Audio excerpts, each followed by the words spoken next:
Two dudes, one VHS. Rewind the time, no need to guess.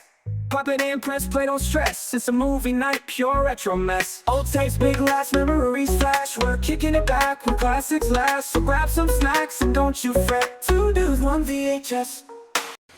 Alright guys, welcome back to Two Dudes, One VHS. Today we're going to be swapping time machines for a courtroom. Can anybody tell me what kind of courtroom we're talking about? You know what? I totally forgot. I was gonna wear a suit. I was gonna walk in with a nice tie on. Guys, I'm Alex. I'm Roma. We're doing My Cousin Vinny. Hey. So excited. So excited. Such a great movie. So we're gonna do this similar to our Back to the Future episode. I'll take the lead. But Roma, you're not going to get out of it. You're going to take the lead on maybe the next one. Yep. I'll try to be more organized for the next one. So if you guys all remember from the first one, Roma lost his notes somewhere. Roma, how are those notes for this one? I got some notes, not a lot, but I got some stuff. Yes. I'm not an organized person. You already know this. This is why I know you're going to take the lead most of the time. I'm gonna sit here like this and let you take the lead on one. Yeah, so My Cousin Vinny, let's start with the IMDb description. It's two New Yorkers accused of murder in rural Alabama. While they're on their way back to college, they call in the help of one of their cousins, a loudmouth lawyer with no trial experience. Directed by Jonathan Lynn and written by Dale Launer? Launer. I don't know how to... I think it's Launer. Pretty sure it's Launer. But it's not. Neither of them are names that I'm familiar with. No, not me either. I don't know if they've done anything else. I haven't even looked at that. Yeah. Movie was filmed in 92, or released in 92, I should say. Yep. And let's go through some of the starring roles. Joe Pesci. Oh, great actor. So great Pesci, actor. He was 48 years old when he recorded this. And I did not know that. You're going to... You'll see, or I don't know if you noticed, in some scenes, you could see that his eyes are pulled back like this, and you can see stretch marks on either side because they had to tape underneath his hair. Oh my God! To make him look younger. Speaking of his hair, do you think that was his real hair? Yeah, I don't know. Because like when we were watching it again, and I was watching it with the kids, I was like, that really does not look like his actual hair. Okay, so he was in Lethal Weapon. He started in number 2. Yep, and then Leo did gets 3 and whatever 4. You want, Leo gets. Yep, and then my two favorites was Goodfellas and Casino. Yep, yeah. God, I love Goodfellas. Goodfellas was great. And obviously, he's in Home Alone. Yep. He was Harry. Next big name is obviously Ralph Macchio. You know, other than this movie, the other one that I know him from, again, your favorite, which was Karate Kid. Like, I don't know any other movie other than those two. So obviously, this was in 92. Karate Kid was in 84. The second one was in 86. The third one was in 89. So he had already completed the whole trilogy. Previous to those, he was Ponyboy in Outsiders. Outsiders. I did not remember that. Right? He was Ponyboy. Yes, he was Ponyboy. Yeah. No, he was he Ponyboy or was he somebody else? I can't. Ah, man. I just remember that. Yeah, he was one of the main roles in Outsiders. It's been so long since I've seen that one. Yeah. Okay, Marisa Tomei, smoking hot Marisa Tomei. Yep. She was 27 in this, compared to Pesci's 48. And we're supposed to believe that they're dating. But hey, the older guys. I don't know. First thing I ever seen her in was Different World, the Cosby Show spinoff. That followed Lisa Bonet to college. So she was in that. She was also in another one of my favorite movies called Oscar with Sylvester Stallone. Yep, that was a good movie. Great movie. She was also in Seinfeld. She was in one episode where she played herself, and poor George was trying to get with her. Didn't work out. She won an award for this role as Mona Lisa. Best Supporting Actress. Right? Yep. And we see that throughout the movie. She's amazing. And most recently, she's Aunt May. She's smoking hot Aunt May, which is quite a flip from Tobey Maguire's Aunt May. Aunt May, yeah. But okay. Next one that I've listed here is Fred Gwynne, the judge. He was Munster. Yeah, 65 when he filmed this. He actually died the next year after this was released. Which is super sad. I did see that. But yeah, Herman Munster. Great. Yep. Loved the Munsters growing up. And then, besides those guys, I want to say that the rest of the movie is a lot of, hey, it's that guy. Yeah. Well, there's the other guy that was in the road trip, his friend. He does a lot of voices for cartoons like Transformers. Yeah. Yeah, he does a lot of, because he does a lot of the DC Universe stuff, so that's why I know. But he does a lot of, he also does, I want to say Donatello or Leonardo for the Ninja Turtle, the new Ninja Turtle movies and TV series. Yeah, I didn't know that. He just seemed like a nobody to me. Nope, he's just a voice actor is basically what he is now. After that, that's all he did. Okay. The hey, it's that guy ones that I've noted were, so Lane Smith is the prosecuting attorney. Okay. He was Perry White in the Lois and Clark TV series with Dean Cain. Yep. He was the coach of the Hawks in Mighty Ducks. I The did not. main coach. Yeah. And then Bruce McGill. He's like a sheriff and like a sheriff or a cop in like anything that he ever does. Yeah, it really is. Yeah, he's got 169 movie credits. It's just insane. One of my favorites is a football movie, actually, even though I don't watch football. It's called Wildcats with Goldie Hawn. Nope, never watched It was that kind of one. like a Dangerous Minds. Okay. but football. You know, she comes in, she's coaching all these bad kids. Good movie. Okay. Should we now jump into the movie? Sure. Okay. So, we start with the opening credits. We get a lot of scenic Alabama. Yep. We are very, it's really, really thrown in our face that this is Alabama. Yep. Everything they drive by, we're seeing. We see them in their convertible with the New York plates. And we're basically introduced to Bill Gambini and Stan Rothenstein or Rothenstein. Rothenstein, yeah, I think I it's don't remember Stein. but he gets mad in the movie because somebody pronounces it wrong. So I'm getting it wrong too now. Whatever. The back seat of this convertible's littered with college and university stuff because it pans in so that we understand they're college students. I see UCLA stuff, Newton University, New York City University, a college handbook. So, I don't know. Maybe they were scouting out colleges. Did they mention that? They were saying that they both applied for a scholarship. I can't remember where, and that's where they were headed to, so they could both be at the same school. UCLA, I think, is where they were headed. Was it UCLA? Yeah, so that's all I remember. Okay. The next thing that I noticed in this scene is Machio's mustache. Yeah. We were all there at the age of 15, 16, but Machio was 31 in this. Like, come on. That stash was terrible. But you got to remember, too, Machio doesn't age.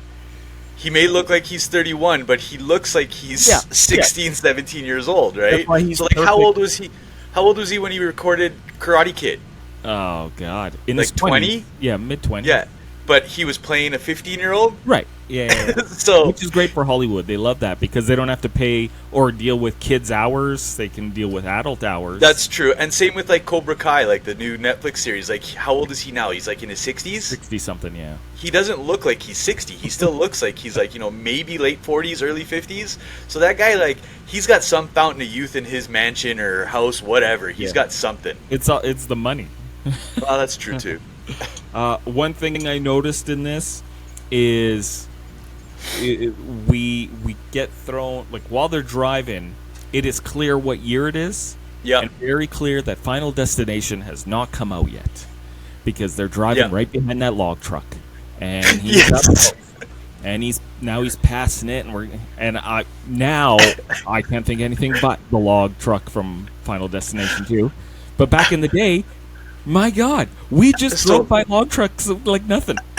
So funny thing is that while I was watching it with the kids, my daughter said the exact same thing. She's like, "Doesn't he know the rule?" It didn't exist. We were so carefree back then. Yeah. Before that movie came out, we were doing stupid shit. and he passes the log truck over the solid yellow too. So yes. You know, you're like, oh my God, no! Now you're gonna hit something, and you're gonna swerve, and then it's gonna roll. And then one log's gonna go through the windshield and take out the stand, and it's gonna be over, all done. That movie scarred everybody. Okay, we're pulling up to the convenience stop, Sacco Suds. Great name. Where do they come up with these names for these freaking convenience stores? Suds. And of course, hey, let's point out that we're in Alabama again. We're gonna have some loose chickens outside the convenience store. Yeah, something they wouldn't see in New York, right? Exactly. They're going through the store. They're picking up a few things, and they're clearly starving students because they are nitpicking the cost of the food. They settled on one that was 6 cents cheaper. It's like, all right. Back then, those 6 cents went a long way. Now, 6 cents doesn't do nothing. So they've got their food. They go. They talk to the clerk. He gets a Slurpee or a slushie, or whatever you want to call them. And the dude only fills it like 50% of the cup, if even that. Now, I don't ever remember having to ask an attendant to fill my Slurpee. I just always remember self-serve. Self-serve. Well, maybe it's different in the States. I have no idea. But, like, here, if I grab the little fucking dome that goes on top and I fill it all the way up to the top until it's right there. I'm getting my money's worth. I'm not going to just put half. Like, what the hell are you guys doing? You 6 cent cheap bastard. But anyways, okay, he didn't fill it. He asked him to fill it. He fills it all the way up. Like, what a jerk, though, for not filling it the first time. Yeah. This guy deserves what he gets. They leave the store. They're driving down, they're chatting again. And then the cop pulls up behind them. They ID it, obviously. Yeah. But there's no lights or anything yet, and Stan is super nervous, hey? He pocketed the tuna. Well, yeah. What's his name? Bill did. Bill pocketed. Bill pocketed the tuna. Yeah. But why is he so nervous? Like, he is very jittery. Like, I know later on they talk about being in Alabama and, they marry their cousins. And they get the death sentence for even just the smallest crime. But, like, he seems like... Is he tied to the mob or something? Like, I have no idea. No, because he's not the Italian on that one. He's the the other thing. He's a comedic Jewish guy, right? So that's why he's skittish. I was so confused by what his nationality was, because at first I thought Italian, then the last name, so I'm thinking Jewish. Yeah. But then his parents are he was going to call the Chilean consulate. I didn't even get that. Parents. Like, so is he Chilean too? Like, maybe they were in Chile. I don't know. That doesn't make sense. But you're right. I didn't even realize that he did wanted to call the Chilean consulate. The cop lights up, and we talk about the tuna and everything. But man, if that cop is there about the tuna, that's some fast reaction time for shoplifting, right? Especially when you go look at nowadays, where you go to Walmart and you see people walking right out, and they don't even do a freaking thing about it. Like, they just walk right out, right? All right, so yeah, they obviously get arrested. They put them into a police lineup. Now, did you notice anything about this police lineup? No, I did not. Okay, so police lineups, how they work is they're supposed to put similar body types and heights and stuff, so that you can clearly, because if you put somebody who's a midget, Yeah. and Malcolm Jamal Warner, Jamal Warner, Kareem Abdul. I was thinking of the basketball player. 3 names. You can't do something like that because people are going to be like, oh, I know he was tall, so it must be that guy. Yeah. But the lineup was exactly that. Then nobody looked the same except for Stan and Bill. They were the only New York types. So obviously though, at that point they're trying to get a positive ID on the 2 guys. Right. So they set up the lineup right off the bat. One guy was like 10 inches shorter than Machio. Another was 10 inches taller than Machio. Yeah. One guy was fat. It's so funny. Great criminal organization right there. So we get the interrogation. Now, this is part of what I love about this movie is the misunderstandings. Yes. Where everybody thinks they're talking about the same thing, but they're not. And it's all like perfect timing too. Like the questions are being asked, the answers are being answered. They have no clue that they're being investigated for murder. They just think that it's for the tuna can that he pocketed in his freaking jacket. That's all it is. And the sheriff, he's so nice about it all. Yeah, and then he literally like throws the paper in front of them, write down all that you're saying right now because this is your confession. You're confessing to it. So like they basically got this case clean. It's done. It's over. And I like when the sheriff tells him, "Yep, that's Aiden in the bed." He's like, "What? What?" Because he's still thinking tuna. What? Yeah.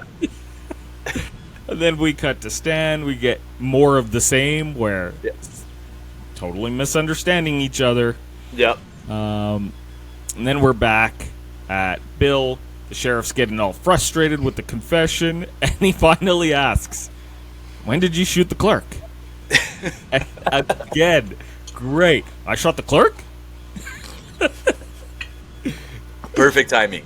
That back and forth, which we'll see again when the sheriff reads his testimony, saying, he says, "I shot the clerk." But it was a question, not a statement. It's just misunderstanding after misunderstanding. And then afterwards, when they're in the cell and they're talking about it, and what's his name, Stan, is like, "I can't believe they're going through all this for a stolen can of tuna. And then he's like, "Stan, they think I killed the clerk." Yeah. The next scene, though, we get Bill calling for help. He calls home to mommy, right? Yep. Now we're both ethnic. This call with his mom is exactly how our calls would go with our mom. Yeah.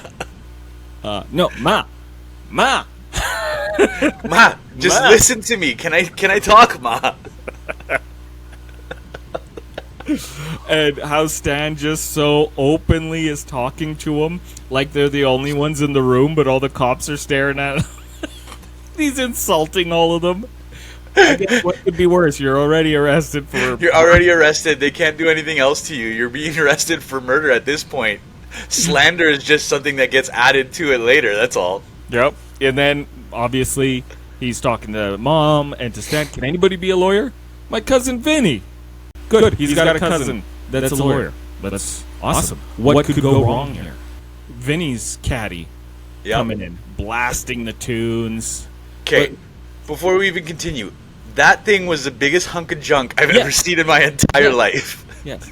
I was about to say that. Both of them are driving these big-ass convertibles. They're all beaten up.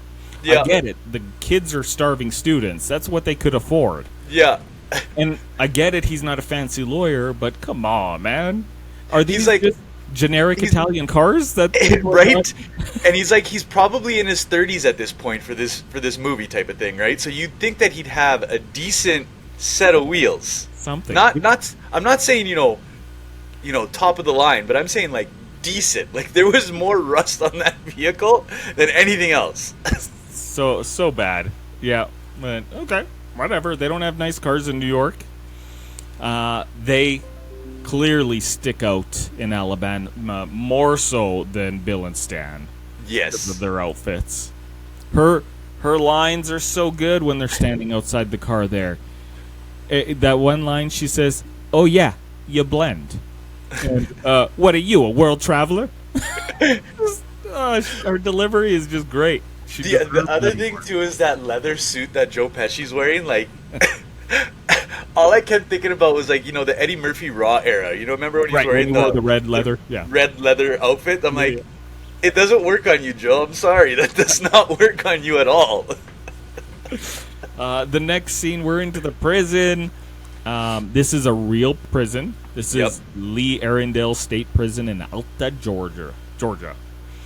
And a lot of the extras in the background are real criminals that they paid as extras. Right. Which I guess would be a nice bonus as a prisoner.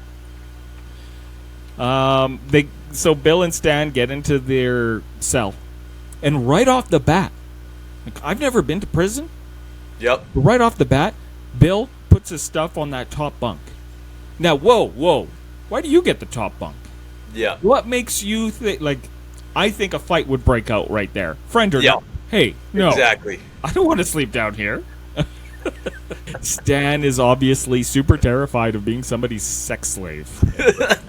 That's all he talks about for like a full 10 minutes. It just, what if they put a third person in here? It just sets it all up, and then Vinny arrives, and you see Vinny tip the guard. He slaps him some cash. So it makes you even think, like, is Vinny an inmate who's just paid off this guard to bring him in? Bring him in there? Yeah, exactly. So this is our second scene where there's a miscommunication and a misunderstanding, and he thinks this, he thinks that. And it's just back and forth. When Vinny sees him sleeping up there, he's like, he's a cute little guy. Maybe I'll start with you. Stands right away, he's like, oh, crap. Oh my god. Each line, you're getting effed one way or another. It's your ass, not mine. Exactly. Exactly. And then he finally just pushes Stan away. Forget you. One thing that I never understood. So Bill wakes up. Hey, Vinny, bag of donuts. I never looked into that before until now with this rewatch. Okay. So bag of donuts apparently was an Italian-American slang term for someone who's chubby or overweight. Because they look like a bag of donuts with fat bulging out places. Like, I'm Vinny. I'd be like, you know what? F you. I'm out of here. Yeah. Call me fat. I'm here for you. I didn't know that. So, I'm going to use that. I'm going to use that. They sit down with Vinny. They talk about his experience in law and trial, and we find out he sucks. He sucks. He's never even had a trial. He failed the bar exam 6 times. It took him 6 years to even try it. It took him 6 years to study it. Literally took him 6 years to study. Now, granted, he failed 6 times, but Kim Kardashian just tried once and failed. Yeah. So Well, maybe it's hard. I don't know. maybe it is hard. No, we cut to Vinny's meet with the judge. Yep. And so Bill Gwynn comes into the judge's quarters there, and he's just a huge man. Yes, he's. Yeah. I want to say he's probably close to 7 feet because, like, when he was standing up to Joe Pesci, it was like a solid 2 feet difference in height. Right. Yeah, he was the perfect person for that Frankenstein Munsters role. Munster role, yeah. Great. But we get there back and forth talking about Vinny's experience as well. The next scene, we're in the hotel, and again, Marisa Tomei is just gorgeous in this. Yes. Yes. So now we've got a running gag. So every morning something wakes them up, right? So this time it's the steam whistle from the sawmill. Yep. Which is just hilarious, okay?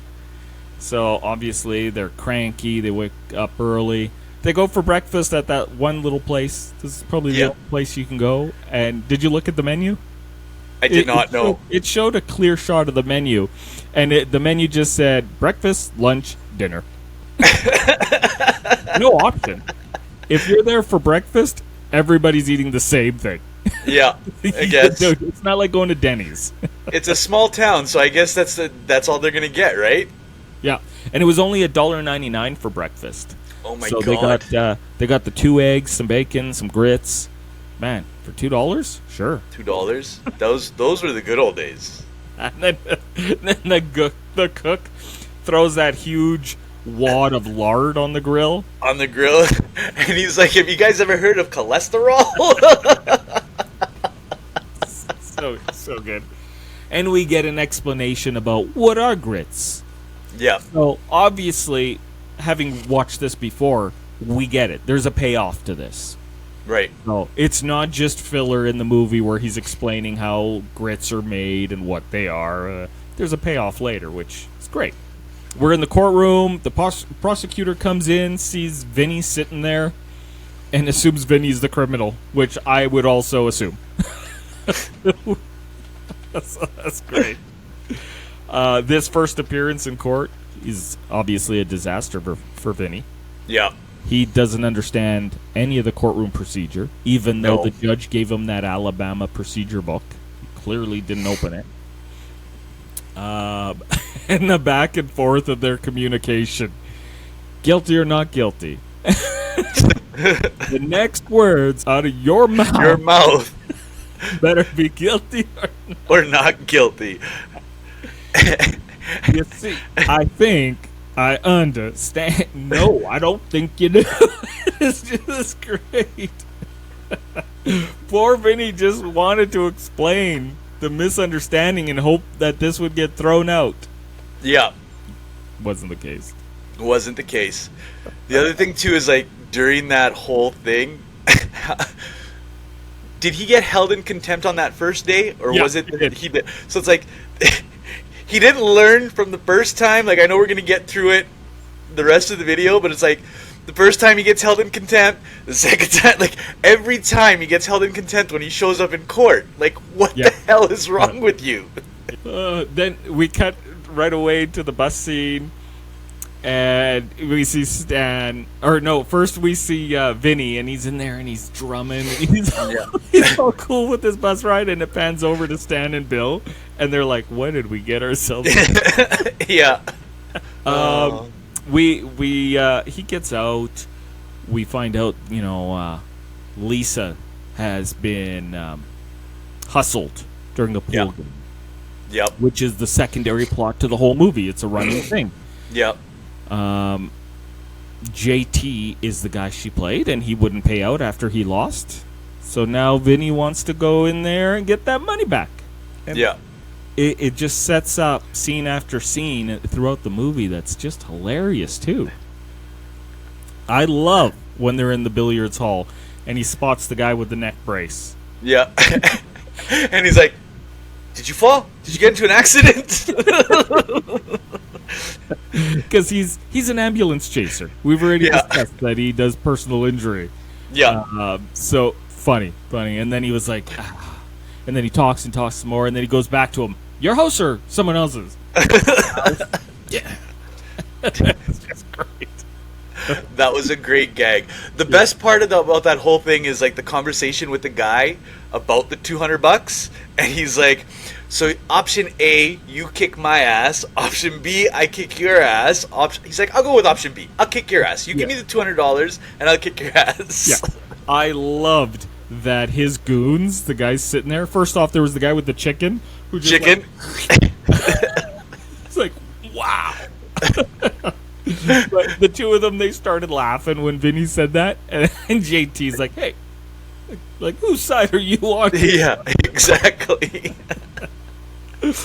So okay, he can't pay out, so we move on. We're back to court. It's now in session. Trotter starts going through his witnesses. We see 3 witnesses. They all identify the boys as the criminals. They're the suspects. Yep. And the sheriff reads Bill's statement.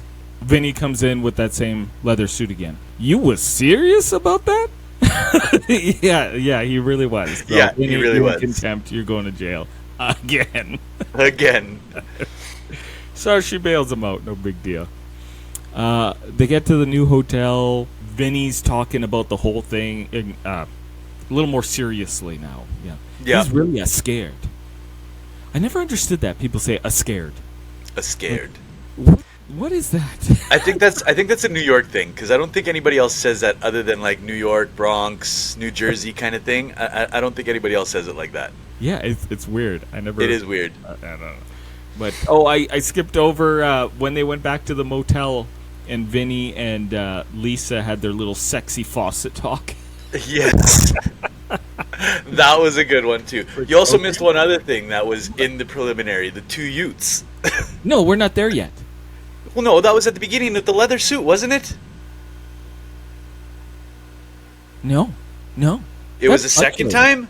Yeah, because it was like the third or fourth, because it was when he was talking to one of the witnesses. Right. Okay. I jumped ahead, my bad. Yeah. Sorry, I'm wrong. Yeah, you went way ahead. Way ahead. I'm sorry. So this new hotel that they're at, because they moved because the steam whistle was obnoxious. Yep. Now they're across the street from the slaughterhouse Yep. with those pigs squealing. Squealing. Now I gotta understand though, they're in a small town. How many hotels are in this small town? There's apparently quite a few. Okay. Stan now wants to go with a public defender. Yeah. So meets with him, and the public defender seems all right. Seems like okay. Yep. Yeah, this guy might be able to do it. Bill goes and meets with Vinny again, and he's asleep in the interrogation room because he's finally trying to get some sleep. Yep. And then we get a much needed heart to heart with Vinny, how he admits, that he can really do it. He's messed up, but can really win. Just give me a chance. And then he pulls out that deck of cards and he does that trick, Yeah. His big speech about bricks, but they're paper thin. Did he always carry a pack of cards in his pocket? I'm assuming so, because that seemed kind of out of context at that point. Like it wasn't. Never. It was again. It could be a Brooklyn thing, right? Maybe he's got dice too for shooting cards Yeah, in the alley.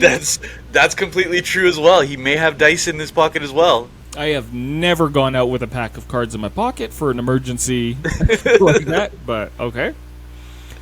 But it was a great speech. If I was Bill, I would have stuck with Vinny. I would have gave him another shot anyways, too. Yeah.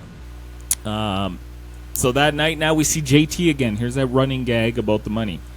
Yep. And he shows up with that big wad of rolled up money. Here's that $200. And all you hear is Vinny going, "Fan it out." Let's see.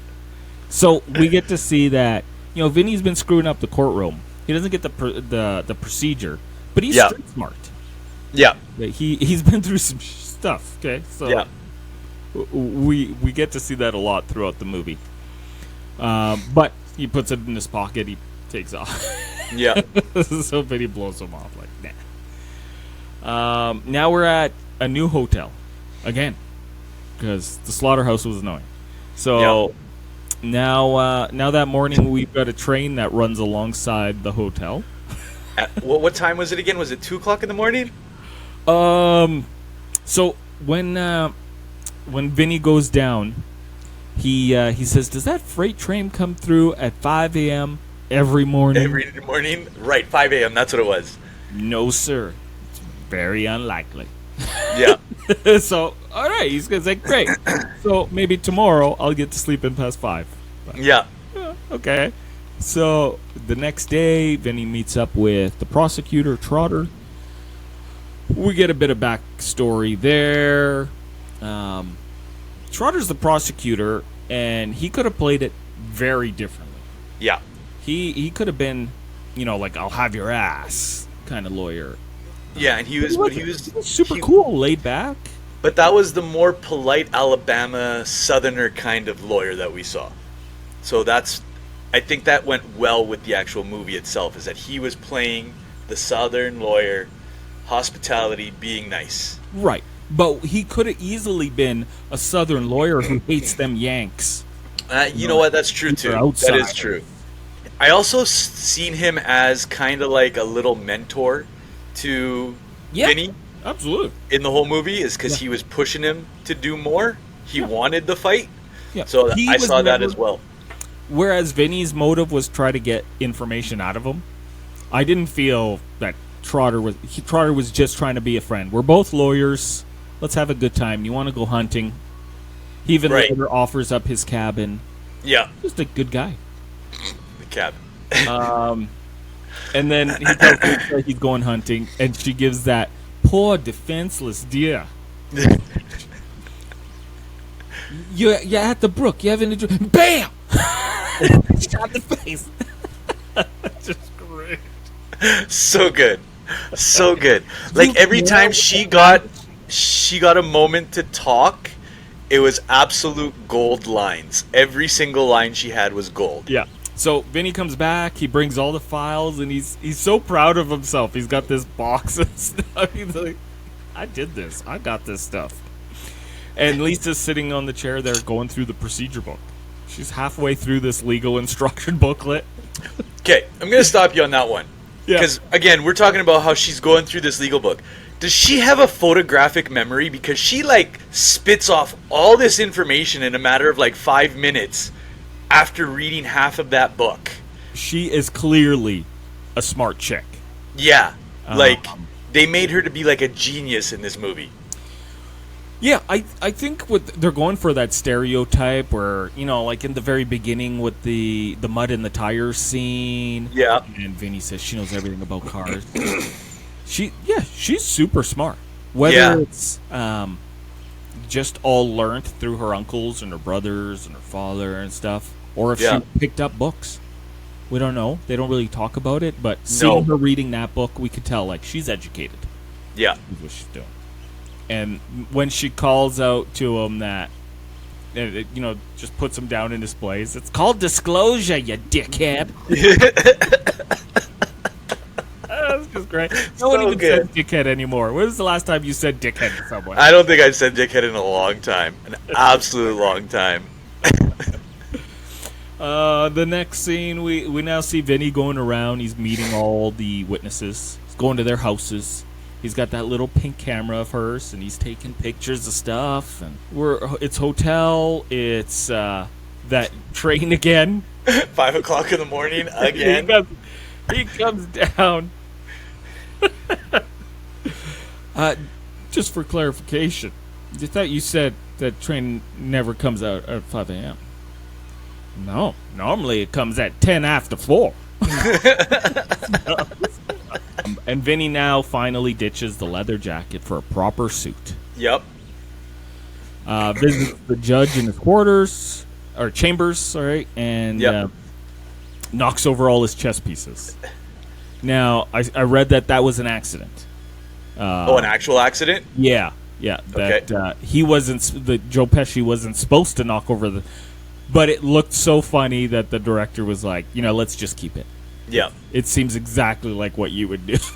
Yeah, you're right, 100%. And now we start another running gag about his name.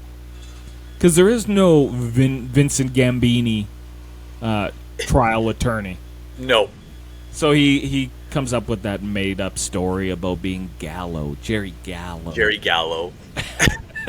Let's jump over to, they're at the cabin now. Which, by the way, hold on, you missed a spot there because he comes out of the court after coming out of the chambers telling Marisa Tomei that, I told him I was Jerry Gallo. Oh, the Jerry Gallo, yes, he's such a great, you saw great him? lawyer. When did you see him? In the newspaper. Yeah, that was his death. Yeah, remember, he died. Again, she's doing lots of reading. She's like more educated than him. That's funny. But they're at Trotter's cabin. Yeah. And you know what? A cabin sounds like a great idea. Yeah. But not for two New Yorkers. I can't picture two New Yorkers having a good sleep in a cabin in the wilderness. Roughing it out in the wilderness? Yeah, I can't see it either. I don't see that being a good fit. But right. In this situation, they're just looking for at least one night's rest. Right. Yeah.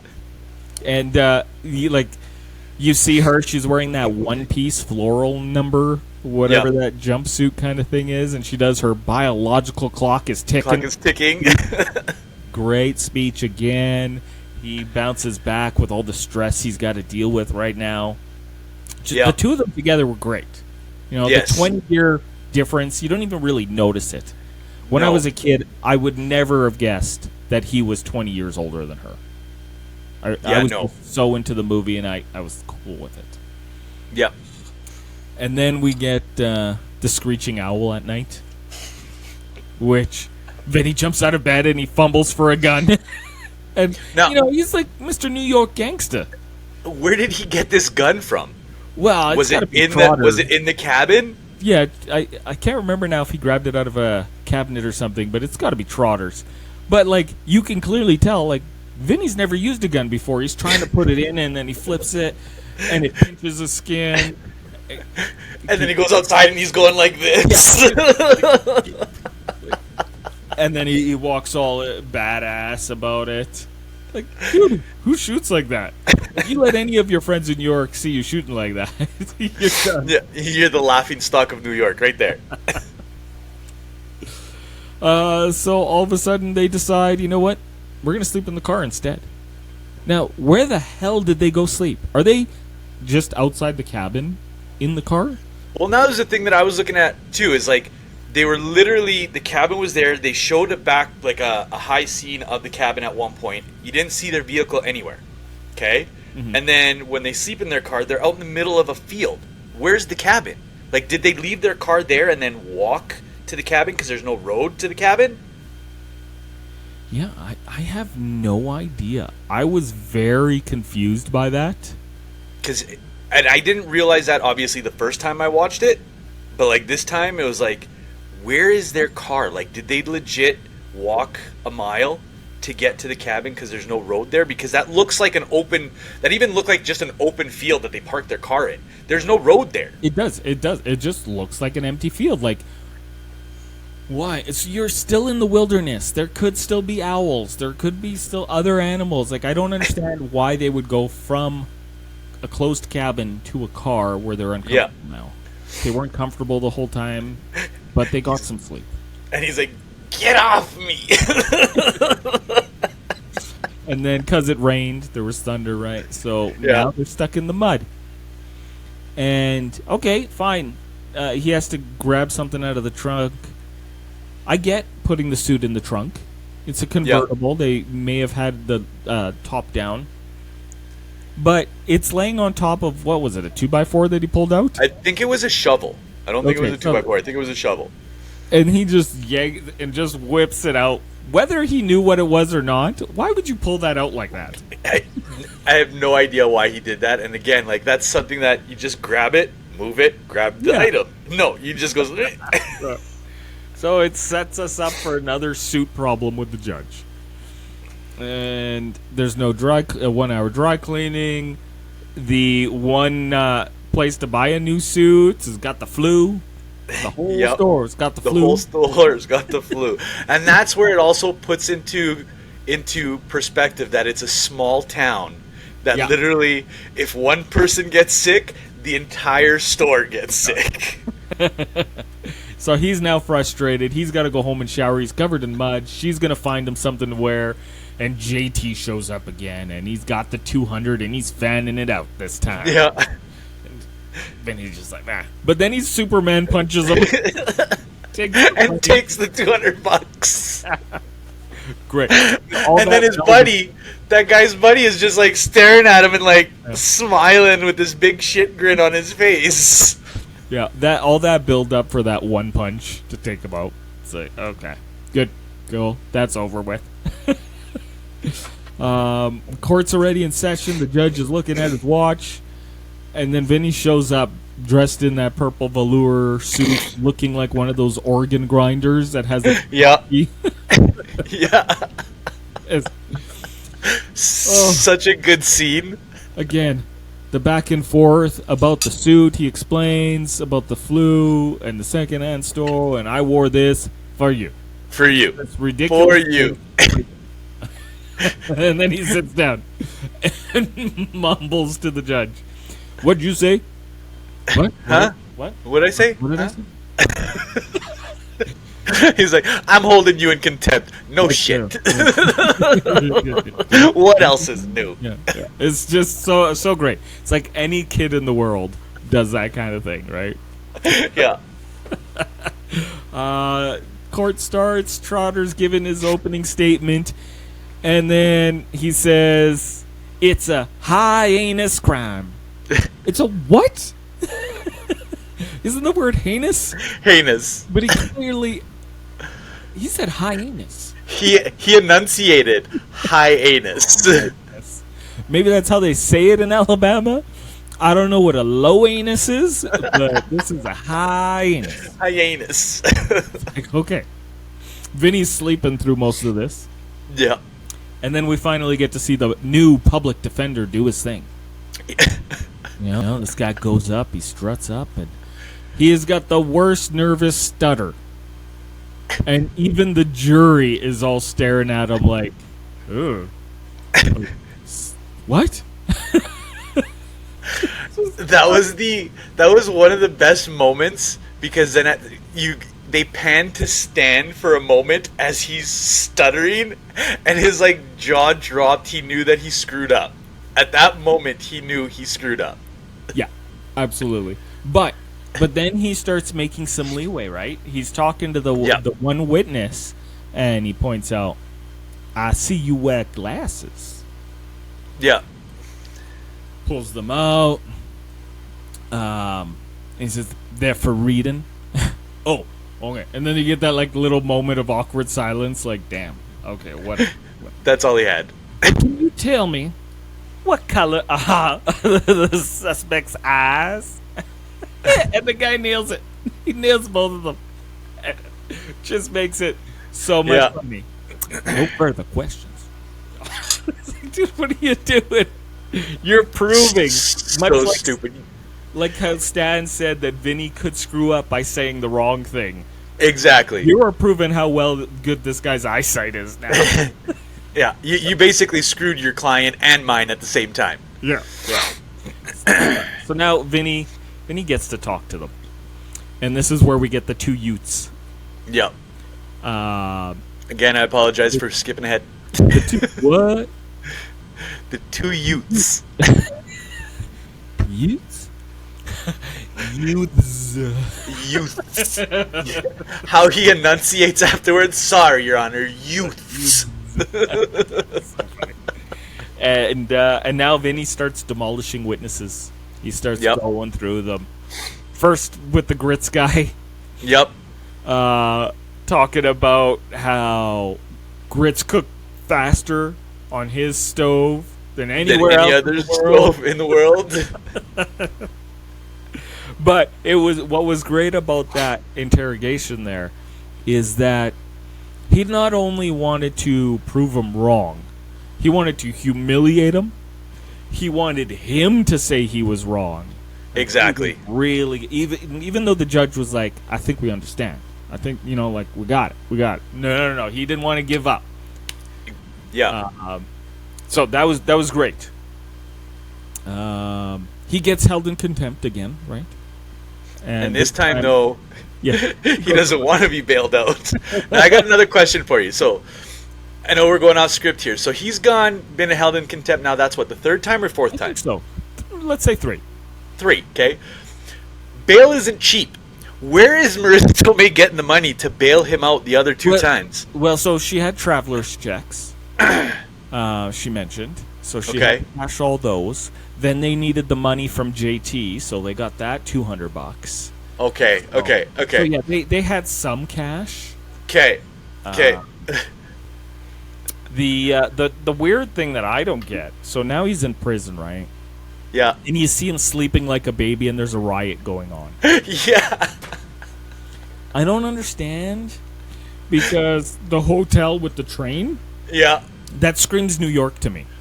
The sound of the trains. The train, not so much, but like the police sirens, yes, maybe gun violence, somebody getting beat. We've been to New York. We went to New York together, and they've got those trains.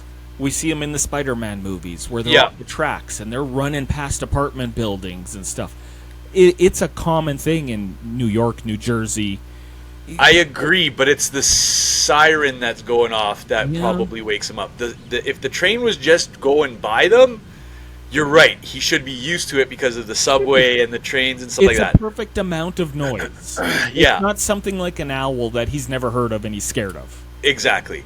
So I think it's more of the fact that it does its freaking whistle at 5 o'clock in the morning. But again, now he feels in jail. He feels at home because he probably lives in a look at his car. He probably lives in a sketchy ass neighborhood, right? So all he hears all night long is sirens and people getting shot or people getting beaten up. So to him, this is heaven. This is his noise maker that he has at home to put himself to sleep. Right. Okay, the next witness, he makes, like, he really humiliates this guy. Like, he makes him come off as the biggest dummy in the world. Yeah. They're going through the pictures, right? He's like, the leaves. So, what are these? It's a screen. It's okay. It's okay. Just spit it out. Just say leaves. yeah, good for you. And what are those little things that are around those leaves? Bushes. And how many would you say there is? A 5. Oh, don't forget about don't forget these two over here. 7. You. That was a great scene. That was a great scene. But like, I'm sitting in the courtroom going, "Wow, this guy's got a shit house." Like, clean your screen, man. Clean your screen, man. Like, really clean your screen. Literally, they pop out. All you got to do is grab it and like bang it a little bit, and all the dust comes out. Like, clean your damn screen. To the garden hose you drink out of, and wash it. Then it's the little old lady. Yeah. Very nice, sweet little old lady. And I love how he was, he had his head down. He was at the desk talking to her, trying to blend in. And she clearly wasn't even looking at him. So right off the bat, we know she doesn't know where he is. She can't. I'm over here. I'm over here.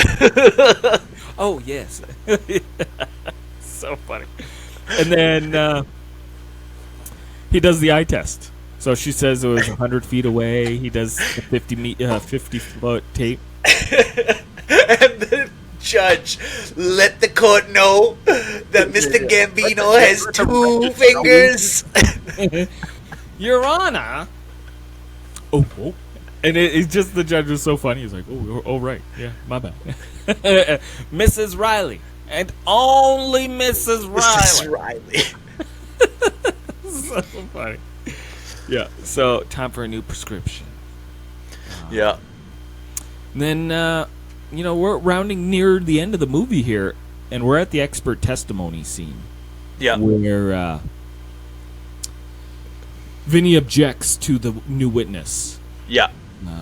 And he goes up, they approach the bench, both him and Trotter, and he says everything he wants to say and why it shouldn't be allowed, and the judge thinks that's pretty good. It should be. That's a great objection. Yep. Overruled. Just getting them again. And then we get a short recess there too. The judge calls him out again on being dead. You're dead. Did you search Gallo? Did you search you were supposed to search Callo with a C, not a G, a C. Jerry Gallo's dead. So good. And I think it was at this moment the judge is like, all right, we're going to settle this right now. Makes that call, but okay, well, he's got a stay of execution now. He's got a deadline. He's got to be out of there by, I think it was 3 o'clock or something. Yeah. Before they call him back. Vinny and Lisa go out for lunch. Obviously, on the menu, they select lunch. Vinny's clearly overwhelmed. He's going through everything. He's trying his hardest. She wants to help. And he says, no, you can't help. She's actually helped him so much up to this point. Why now is he saying, you can't help? And they go through the photos. This is the one. This is the one. The piece of shit that's on here. This is the one. It's cracked the case. You cracked it. Yeah, and she clearly fed up with him. Yeah. Pissed off and storms out, and he tries to apologize, but it's too late. She's gone. Yeah. So back in court. Now, he's sitting there and he's looking at the pictures again, and what am I missing? And he has a moment of clarity, right? We see it. He looks at them and he's like, oh, I got it. So at that moment, he knows Lisa's not in the courtroom. Yeah. Why doesn't he just call Wilbur back up to the stand and bring these things? He knows the LSD, the pause attraction. Yeah. He knows it all from that photo. So just go ahead, ask Wilbur about it. Wilbur will clarify that. Oh, you're right. Actually, I was wrong. Done. But that would have been done. But I guess they did that for Lisa's moment in the movie. Even though she had many moments in the movie. Right. So many moments in the movie. They want to give her that, so that's great because she was great on the stand. Yeah. But so he goes out after getting a small little recess. He also tells the sheriff to look up the one thing on the note, which we don't know what it is. And gets her. She's on the phone. Who's she calling? Yeah, and why is she on hold for so long on the payphone? And if she's he calling says somebody to her, "Get off the phone. I need to make a call." Who does he need to call? Because he doesn't end up calling anybody. No. So he drags her into the courtroom, gets the bailiffs to stop her. She takes the stand. Okay, so she is an expert in automobile knowledge. Yeah. And Trotter quizzes her, comes up with that trick question. But he looks like a fool. She nails it. She's acceptable to Trotter. Yeah. And when Vinny asks, does the defense's case hold water? And she's looking at the picture. No, the defense is wrong. Stan and Bill are like, what? What's going on? It was so good. It was great. And then the full explanation about it was just phenomenal. Oh, great. Her line delivery was great. The writing of the explanation was great. She points out that the Corvette would never be mistaken with a Buick Skylark. It's like, yeah, fair point. Yep. The judge is astonished too, and I like when the judge was like, "I want to hear this too." He's just so caught. He's like, "Wow, this chick." So fine, okay, all makes sense. Now, he calls Wilbur back to the stand. And he asks about her. Which you think she's cute, huh? Yes. Wilbur, that guy, he's another one of those, hey, it's that guy for me.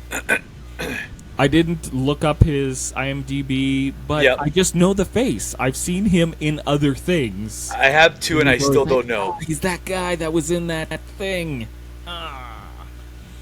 But, so he points out, he was correct, and she's right. And sheriff walks in, so Vinny calls up the sheriff. And now the sheriff, on a hunch, looked up this, and he's got this, I have this computer readout. Yep. What? Did we say that back in the day?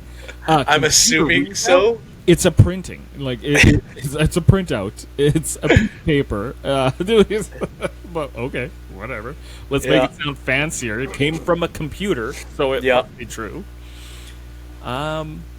They found two guys who look like them in a car, like Lisa described, in another state, and they found a gun, .357 Magnum, which is the same kind of gun that shot the clerk. Yep. Case closed. Goes back to Trotter. Trotter wants to dismiss all charges. Technically, he didn't lose the case, so it's not a loss for him. He dismissed it, so okay, cool. Vinny's done. He gets away with the whole thing at the end of it because Lisa called his judge friend to cover his tracks. Yes. Judge Malloy. Now, potentially, maybe that's who she was talking to on the payphone, but I don't know. Maybe it was a call that was done earlier and she just had never told him that she did that. or she was faking being on the phone so she wouldn't have to talk to him. Yeah, I don't know, but it's funny. Now he knows he's got to get out of there, right? Yes, and at that moment, I'll be able to leave. At that whole moment, everybody who wanted to say bye just came up to him and was like trying to say bye and like wasting all of his time. He's like, I need to get out of here. Can you guys leave me alone? And especially his cousin. It's like he's hugging him, he's giving him the the Italian kiss and all that other stuff, and he's like, I gotta go. Yeah. And then when the judge comes up to him and he puts his hands up like he's gonna get cuffed by the judge. Yeah. But then the judge just shakes his hand. Like, who does that? Who goes down like this? And then he taps the judge on his stomach because they're like best buds now. And this is so great. So good. Lisa and Vinny drive off into the sunset. That's the end of the movie.